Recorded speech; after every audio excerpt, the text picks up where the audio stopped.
नमस्कार लाडक्या बहिणींनो, आपल्या चॅनलवर तुमचं मनापासून स्वागत आहे. आजचा हा व्हिडिओ खूपच महत्त्वाचा आहे, विशेषतः त्या बहिणींसाठी ज्यांचे वडील आणि पती दोघेही हयात नाहीत, ज्यांची ई-के-वाय-सी करताना चूक झाली आहे किंवा ज्यांचा हप्ता थांबलेला आहे.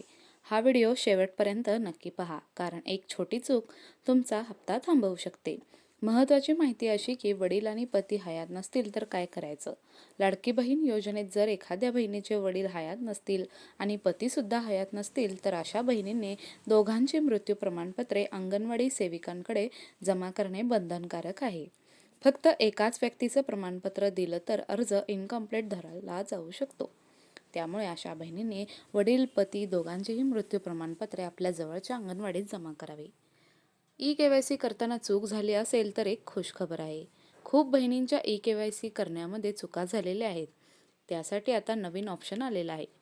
चुकीचा आधार नंबर जर ज्यांनी दिला आहे, नावामध्ये स्पेलिंग मिस्टेक झालेली असेल किंवा चुकीचं मॅरिटल स्टेटस दाखवत असेल, पती किंवा वडिलांची चुकीची माहिती झाली असेल, कागदपत्र अपलोड नीट न झाल्यामुळे तुमचं ई-के-वाय-सी पेंडिंग पडलेलं असेल. त्यामुळे आता सरकारने ई-के-वाय-सी परत एकदा करण्याचा नवीन ऑप्शन दिलेला आहे.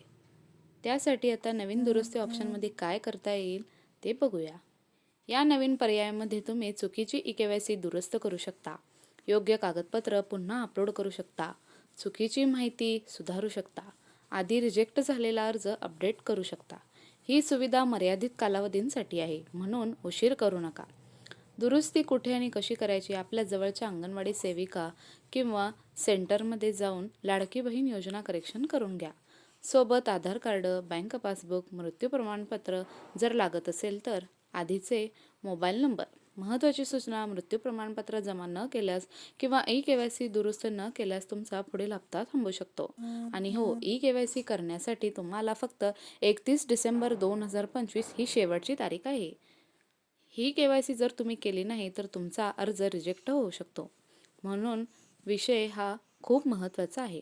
हा व्हिडिओ विधवा बहिणींना, एकट्या महिलांना, ज्यांचं ई-के-वाय-सी पेंडिंग झालं आहे अशांना नक्की शेअर करा, कारण एक शेअर कोणाचा तरी हप्ता वाचवू शकतो.